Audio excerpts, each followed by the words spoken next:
Morning વિદ્યાર્થી મિત્રો, આજનો વિષય છે ગુજરાતી પાઠ 10 કામ કરીએ કલક કલક.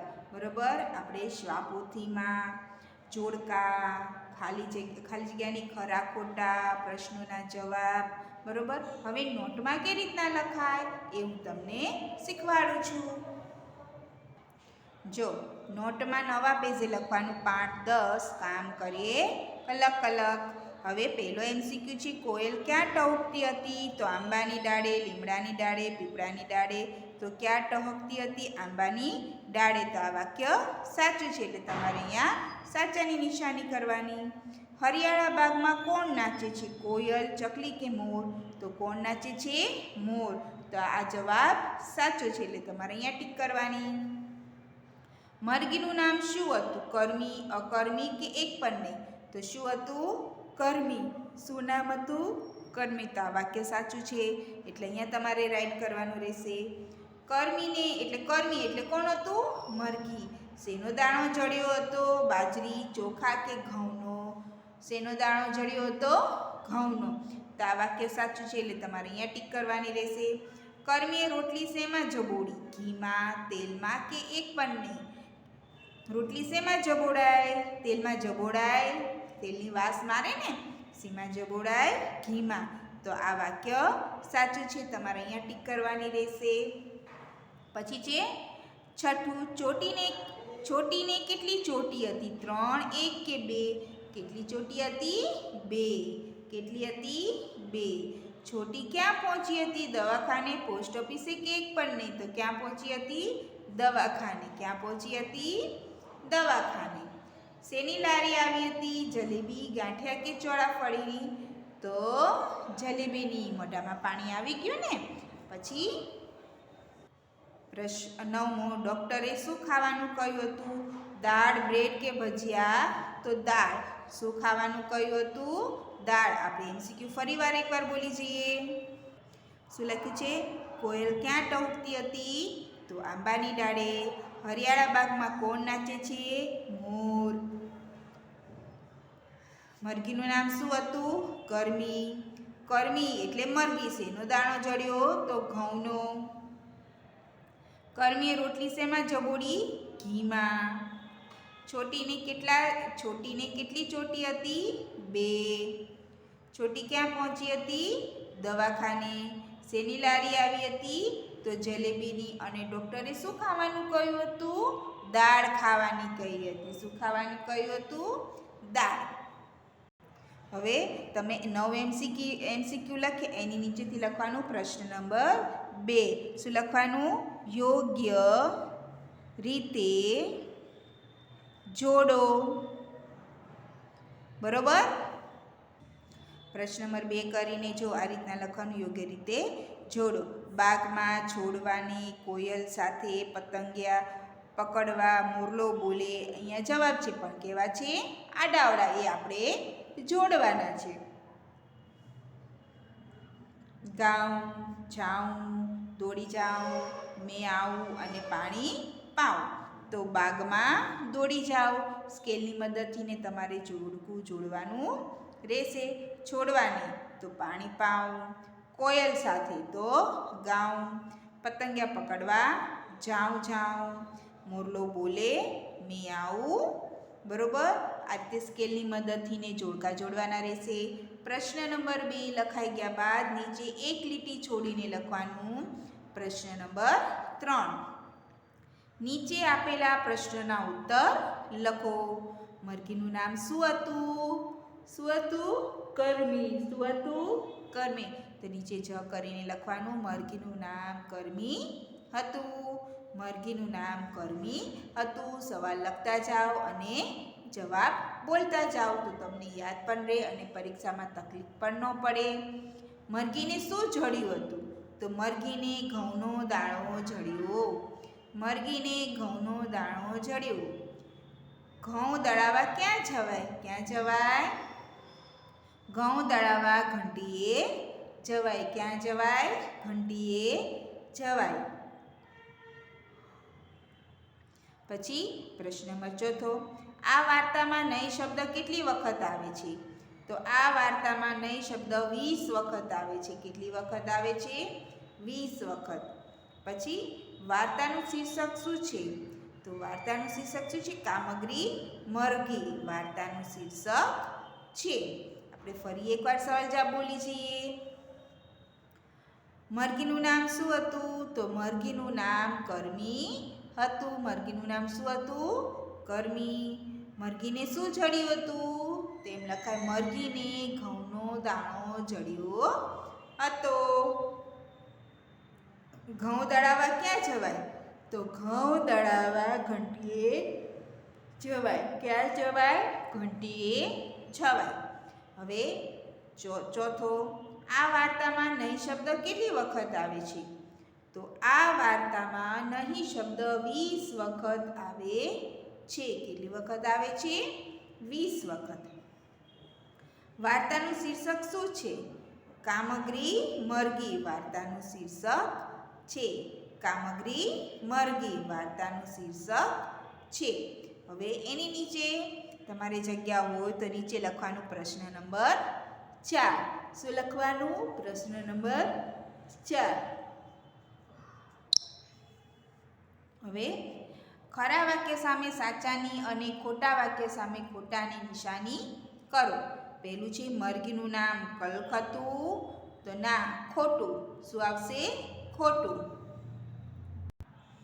પછી છે મરઘીએ જુવારનો દાણો વાવ્યો. તો વાક્ય ખોટું છે. છોડ ઉપર લીલા કંચ પાંદડા આવ્યા હતા. તો હા, આ વાક્ય સાચું છે. ઘઉંના દાણામાંથી ઉબીઓ દેખાઈ. એટલે વાક્ય સાચું છે.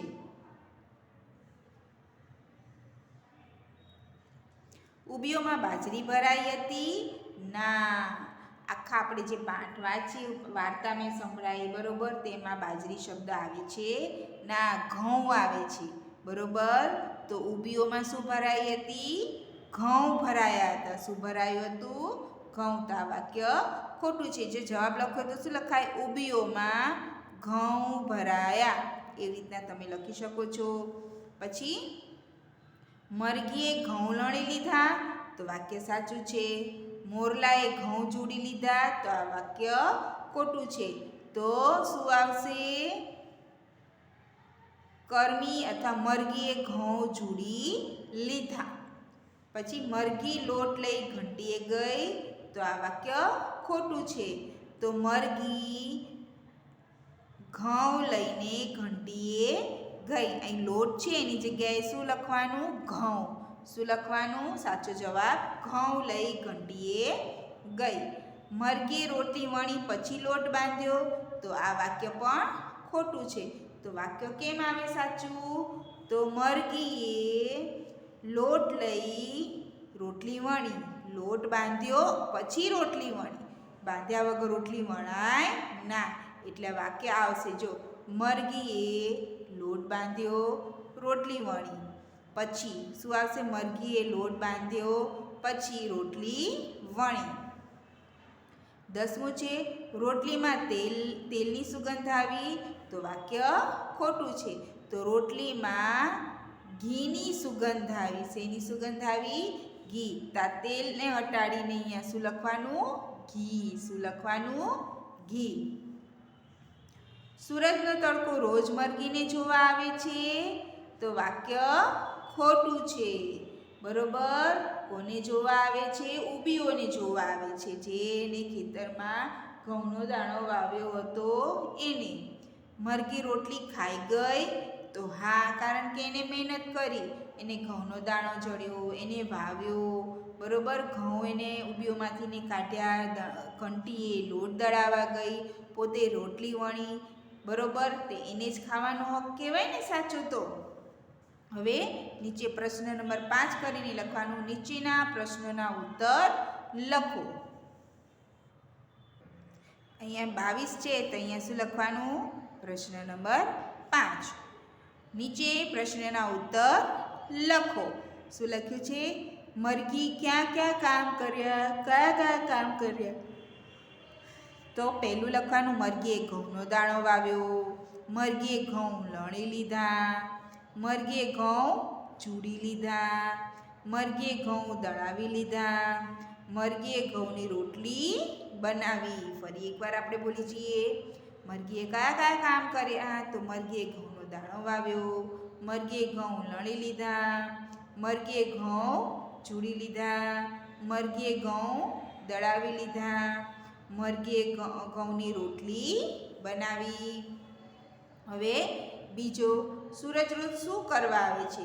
તો સૂરજ રોજ ઘઉંનો દાણો વાવ્યો, તેમાંથી અંકુરો ફૂટ્યા, અંકુરો વધીને છોડ થયો, છોડ પર લીલા કંચ પાંદડા આવ્યા. સૂરજનો તડકો રોજ એ છોડ જોવા આવે છે. બરોબર, આવી રીતના તમારે લખવાનું રહેશે. પછી બિલાડીએ ઘઉં લડવા બાબતે શું કહ્યું? તો બિલાડીએ ઘઉં લડવા બાબતે કહ્યું, હું નહીં લડું. બરોબર.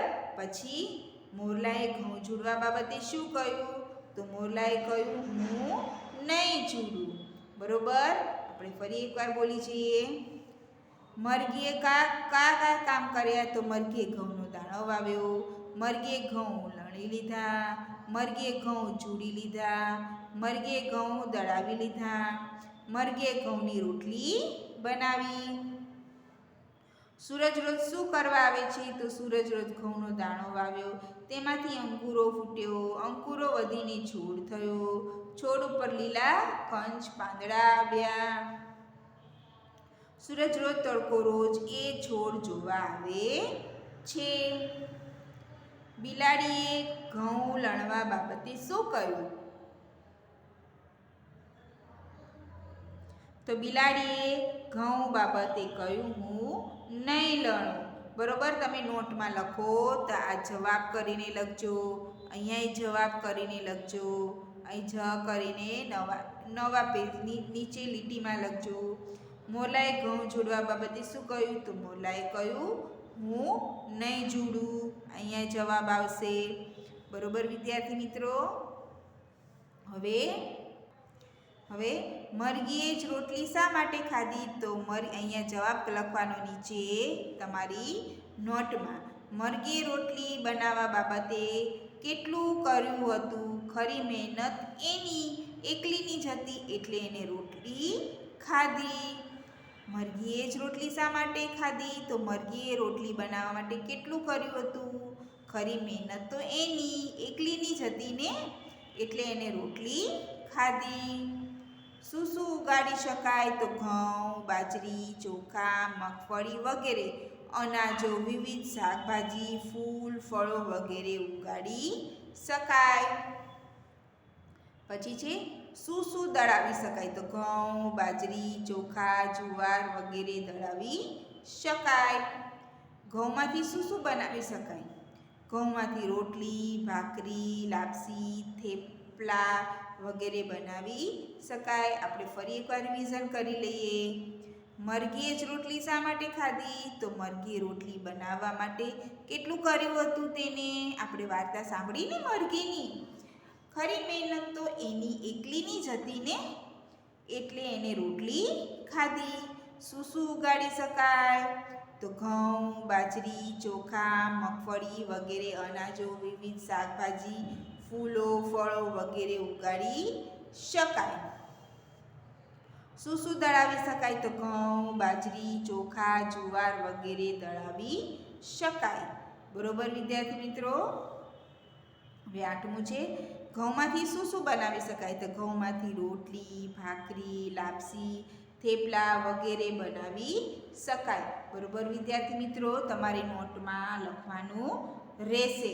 અહીંયા હું લેક્ચર પૂરો કરું છું. ન ખબર પડે તો તમે મને પૂછી શકો છો. Thank you.